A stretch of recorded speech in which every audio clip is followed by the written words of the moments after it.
Welcome, everyone. So excited to have Dr. Muthu Vaduganathan here today to present his Heart Failure Society of America presentation with simultaneous publication in JACC, Time to Significant Benefit of Finerenone in Patients with Heart Failure. He is at Brigham and Women's Hospital, Harvard Medical School. Please take it away.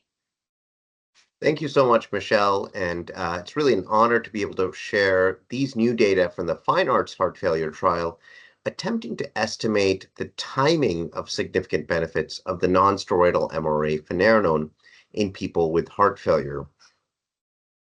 Now, often the first clinical question that a patient may ask us when initially prescribing a therapy is how soon they may feel better or how soon their disease may stabilize after initiating a therapy. However, our trials are often not designed to actually answer questions around timing. However, we in this analysis leveraged statistical techniques to be able to approximate or estimate that timing of significant benefit.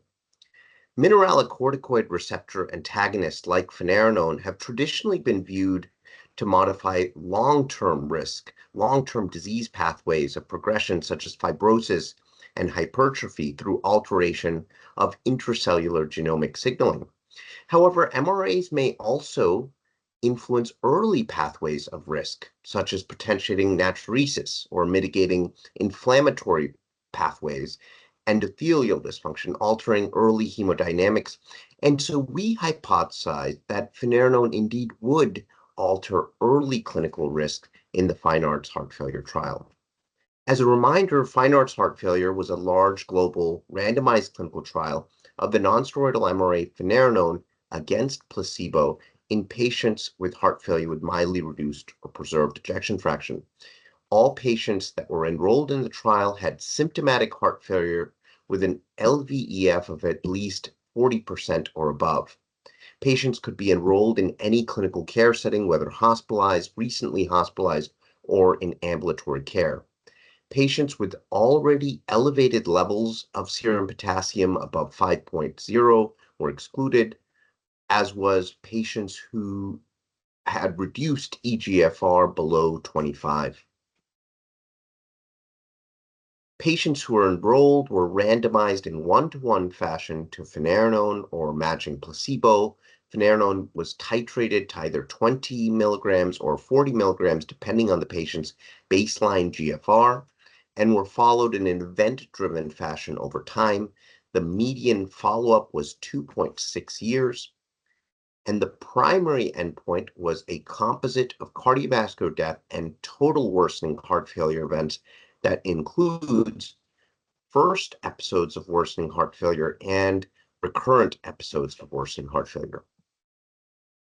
The baseline characteristics of the FINEARTS heart failure trial really reflected a high-risk multimorbid population.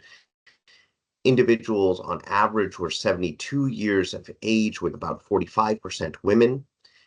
Patients were enrolled across all global region, and most patients had class 2 or 3 heart failure in terms of their functional status. Background comorbidities were highly prevalent, as were patients were well treated on standard of care therapies, including high utilization of renin-angiotensin system inhibitors, beta blockers, 9% use of ARNI, and a 13 to 14% use of SGLT2 inhibitors.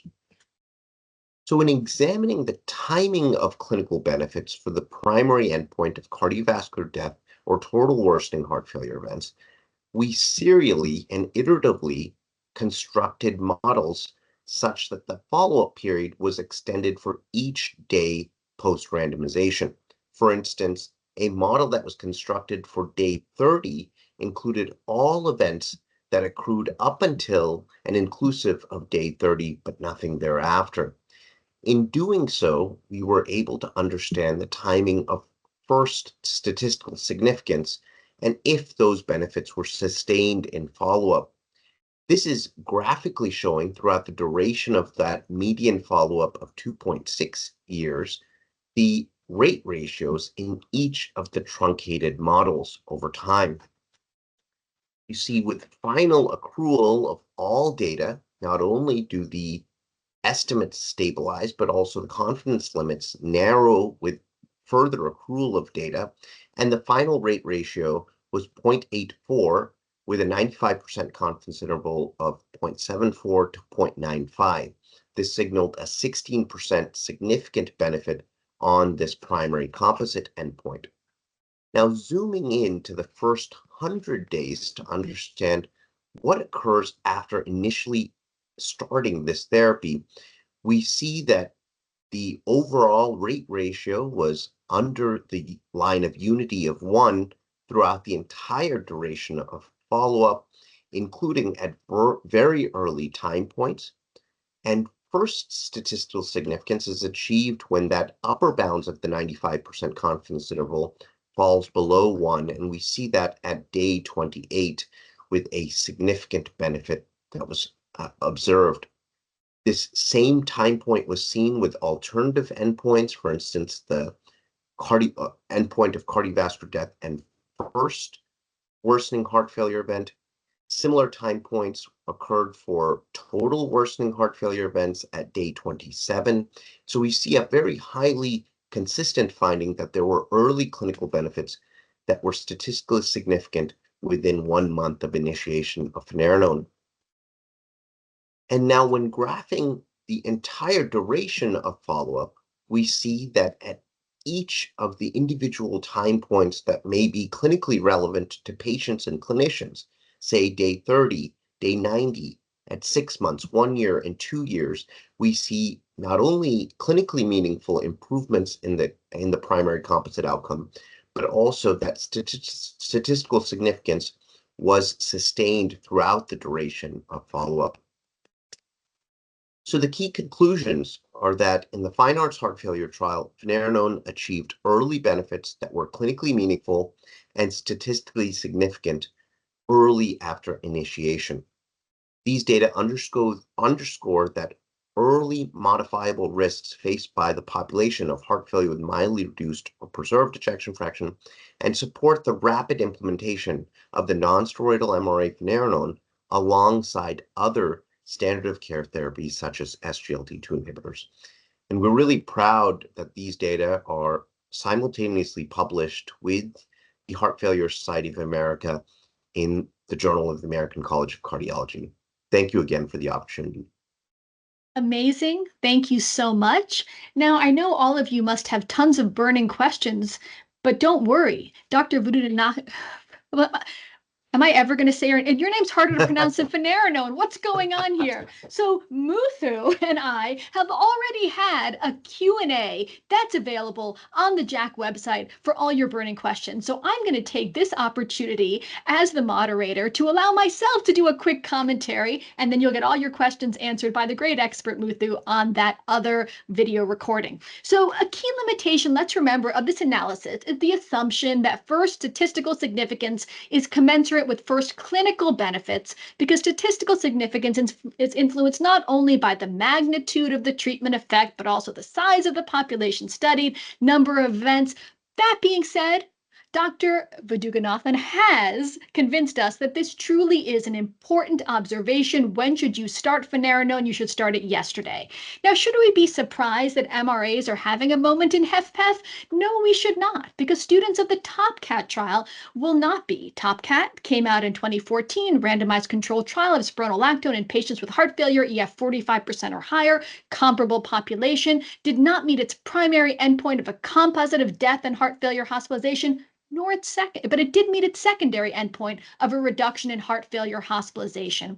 Even more fascinating was the regional variation in the results from that trial. Roughly half the patients were from the Americas, the other half from Russia and Georgia. The half from Russia and Georgia had much lower event rates, 2 to 3% versus 20%-ish in the Americas, and didn't have an expected bump in potassium and creatinine when ostensibly given spironolactone. So we think of randomized controlled trials as the truth, but that all depends on appropriate enrollment of the right patients receiving the right interventions. In TOPCAT, it appears that for half the enrolled patients, this might not have been the case. So, are all mineralocorticoid antagonists beneficial in heart failure with EF 40% or higher, or is finerenone special? As Muthu has told us, it is special in some ways, more heart than kidney effects, less risk of hyperkalemia, and we have evidence of benefit in other areas like diabetes and chronic kidney disease. Now, no one's ever going to provide a trial of finerenone versus spironolactone. I suppose never say never. But the question is this a triumph of finerenone or a vindication of spironolactone? So my judgment and experience tells me it's probably a class effect. If cost is no option, give finerenone based on the evidence. But if cost is a concern, remember that perfect is the enemy of good, and your patient shouldn't mortgage their home a second time to afford the medication. Give spironolactone or eplerenone in that situation. So you heard it here first. Please read this amazing simultaneous publication. Thank you so much, Muthu, for being part of JACC. Thank you so much, Michelle.